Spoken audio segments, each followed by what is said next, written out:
Oh, absolutely. Last season, I wanted to be on the Kings as well. Well, they were the New Hope Kings last season, and man, I was so close. They were actually the first people to bid on me last season, and Jed is like my little brother, so I've known him since he was like 14 or 15. So I've always just wanted to be on a team with Jet. So being able to be on a team with Jed and the rest of the guys here, I've known Austin forever. I've known Cam forever. JJ and I were Bash Bros last season.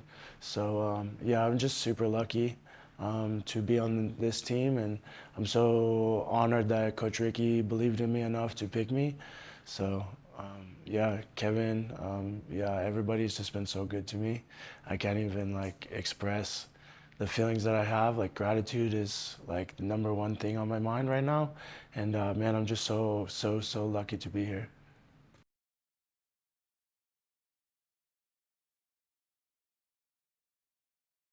Yeah, it's been great. It's been great. I'm getting my face cranked a lot by Jet back there, but I promise you that somebody gets on my back, it's not going to be the same as him. So, but man, Coach Ricky's just such like a wealth of knowledge, and watching him interact with people and just like see how he is as a coach, a husband, a father. It's just really like super cool to see what potentially my future could look like in a little bit. So, Coach Ricky is a legend. Not that I don't think a lot of people know how much of a legend he actually is, but I did a lot of research on Coach Ricky before, and he was like kind of our coach for week 4 last season. We spent a little bit of time with Coach. We went to his house. He helped us out a little bit. In fact, one of the main things that I remember from last season is our time with Coach Ricky. So, yeah, I was like, by the time we were done training, I was like, man, could you imagine if Ricky was our coach the whole season, bro? Me and JJ just kind of looked at each other, man, like, oh man, we might have had a different season. Everything happens for a reason, and yeah, we're just this season it seemed to have worked out pretty well. So.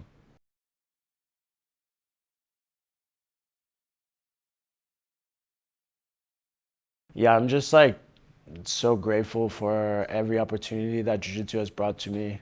My whole life is brought to me by Jiu-Jitsu. I kind of decided about 15 years ago, maybe a little less than that I didn't want to be a restaurant bum anymore, and I wanted to fulfill my dream of trying to be a real martial artist. I kind of did things backwards. I started with MMA and then got my black belt way too early. I think it took me 7.5 years of doing MMA to get my black belt in Jiu-Jitsu, which if you say that out loud sounds ridiculous.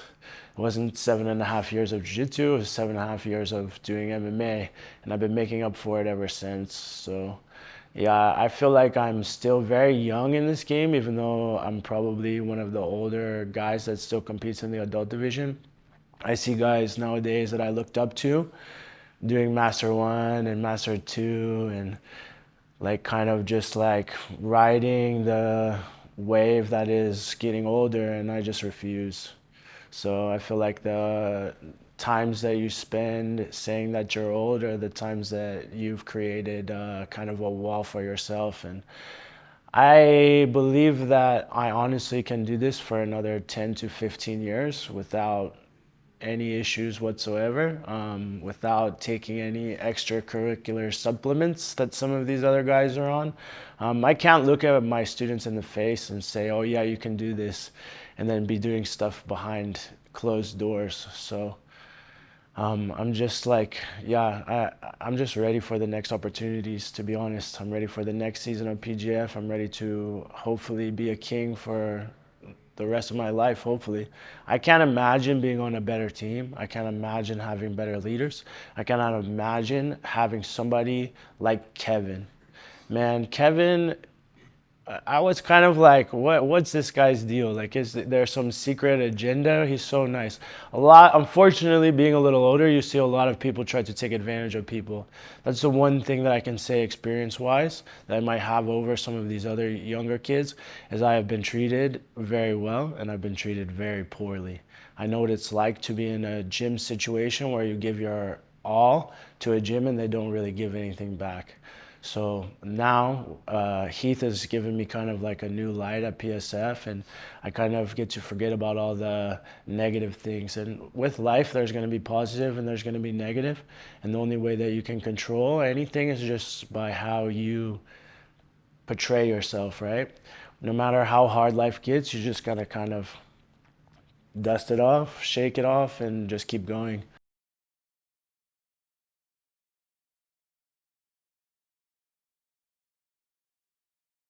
Honestly, a lot of Coach Ricky's philosophy, I think, on coaching is like a bit more of the mental side than the physical side. I think he understands that a lot of us have the attributes to become champions.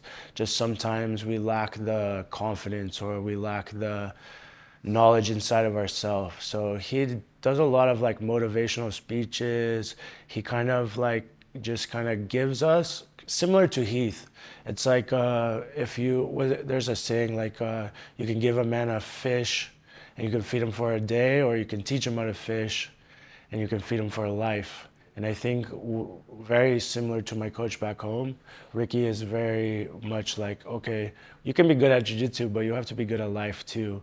So, like I said, I learned a lot about being a husband from him. I learned a lot about being, hopefully, one day a father from him. And man, yeah, I've obviously learned a lot of technique-wise, especially just like he gives us the opportunity to grow inside.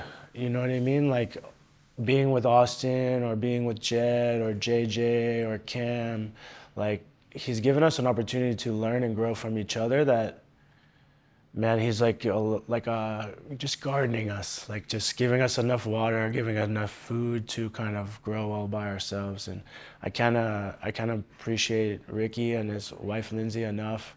Man, they have no reason to believe in me other than just what they see. I mean, my PGF record's terrible if you look at it. I'm not the best competitor. I'm getting better every single time, and it's hard. Like people don't understand how hard it is to do jiu-jitsu. It's hard being like sometimes feeling like I know I just said like I'm gonna be forever young, but it's something that like everybody else doesn't see, and everybody else is expecting you to fail because you're older. Everybody's expecting that the new generation is gonna surpass the old generation, and I'm just here, just trying to do my best. And you know what? Maybe I'll never become a world champion. I'm gonna try my best. Maybe I'll never become PGF world champion. Maybe I won't ever become anything in jiu-jitsu. But I am something right now, and I'm growing every single day. And no matter what happens, I'm gonna be the same person. Coach Ricky says all the time, don't inhale, right? When you inhale, you can literally die. If you hold your breath or you're stuck underwater and you can't breathe, that air is stuck inside of you. But every time you exhale, my Thai boxing coach taught me this a long time ago. Every time you exhale, your body naturally breathes in for you. You don't need to inhale. You need to exhale. You need to let it go, right? So I think that's one of the things that I've kind of stuck in my mind the most, right? You have to just live in the moment, and then no matter what happens, you take it in for a second, and then you breathe it out. But you have to breathe it out. If you just keep it inside, it's gonna be stuck inside, and shoot, you might die.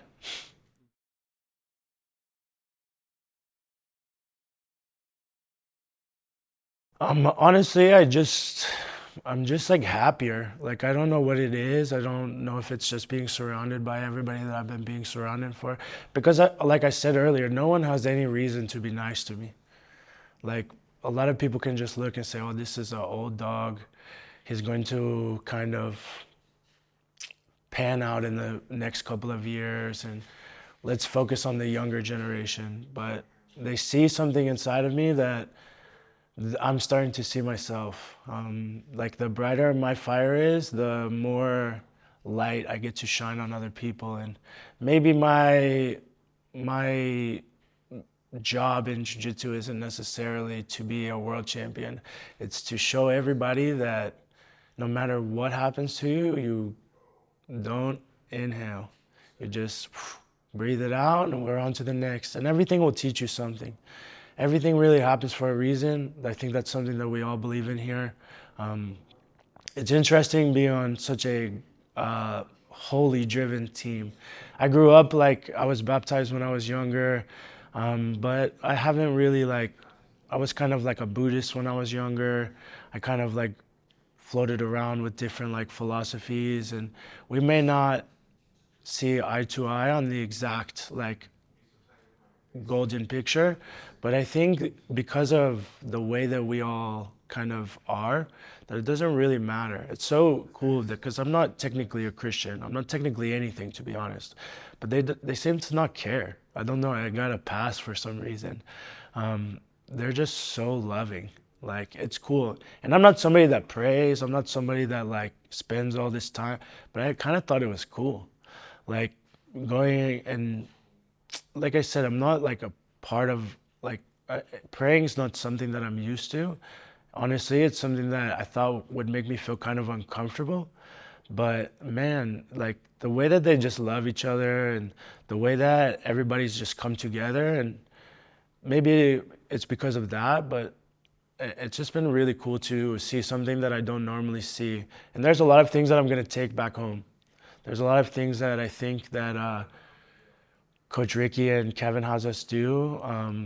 They say it's faith driven, so I can just say that it's my own faith driven too. You know what I mean? When he says that it's God, like that's, I mean, it's there's probably somewhere out there somebody taking care of us, and I've always kind of thought it was just kind of the universe, and maybe they're right, maybe I'm right, but it doesn't matter because no one cares. It's just been really, really cool to like see this side of Christianity. A lot of people see the negative side, and unfortunately, I've had very negative like responses, or they've seen some people that they look at as negative, or they don't do the right thing, so it gets kind of a bad rap. So that's been cool for me because it's very, very, very much out of my comfort zone, but no one's made me feel uncomfortable.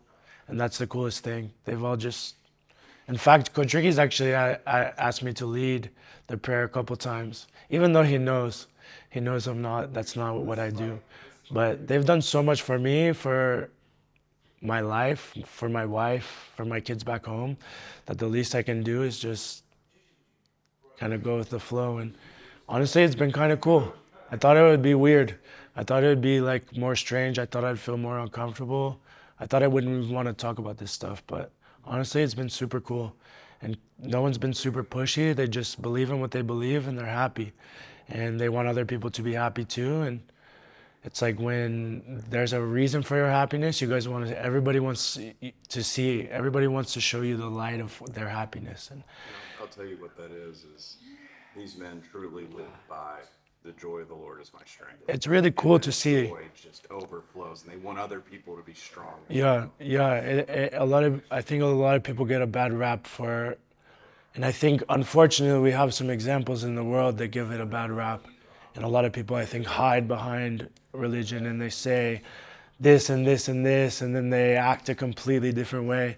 But I mean, I've lived with Kevin for basically this whole time. I've lived with Ricky, been at his house every day since we've been here. His wife has cooked us food, and everybody's wives, and everybody's it's just a giant family that I'm just very, very proud to be a part of. So they've never made me feel like a black sheep. They never made me feel uncomfortable for the ways that I believe. So it's just been really cool to have that, like, just kind of combined with some of the stuff. And I can go home thinking like a little bit of a different way than I did before. And I kind of see the light in what they're trying to say and what they believe in. And it's just cool to see that stuff. I'm sure my grandma will love it. My grandma's she's very, very, very, very much into religion, and she's been kind of the only religious person in my life for my whole life. So shout out to my grandma. You'd really, really, really appreciate where I am right now. So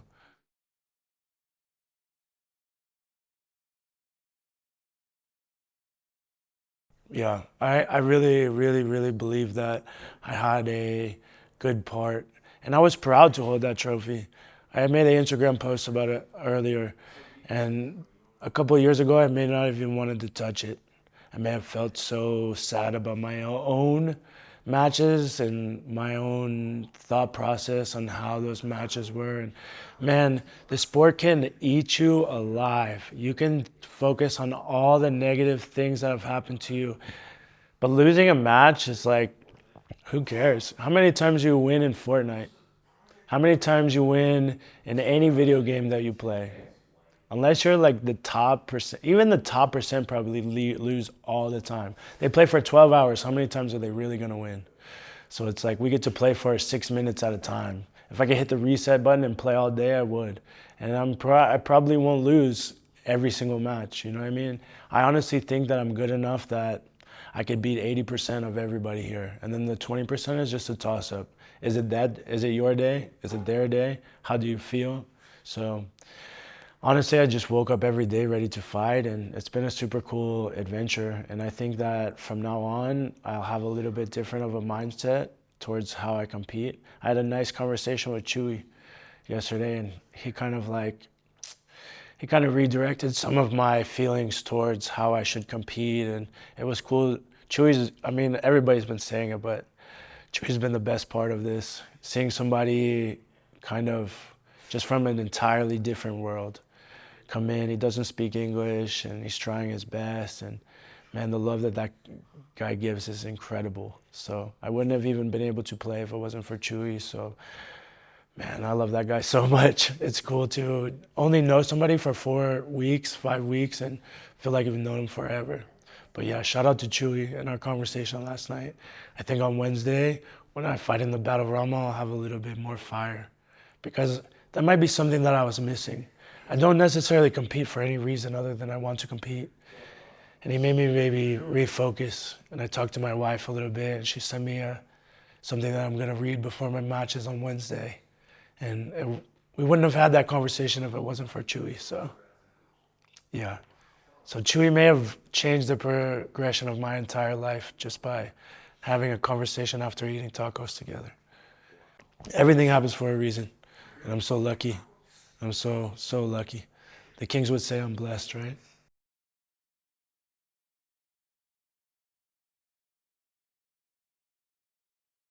I mean, besides the fact that they are like changing the financial path of the rest of my life, because of the team, because of Kevin, because of Cassandra, because of Chris, I now have more money than I've ever had in my entire life, times probably 2.5, maybe 3.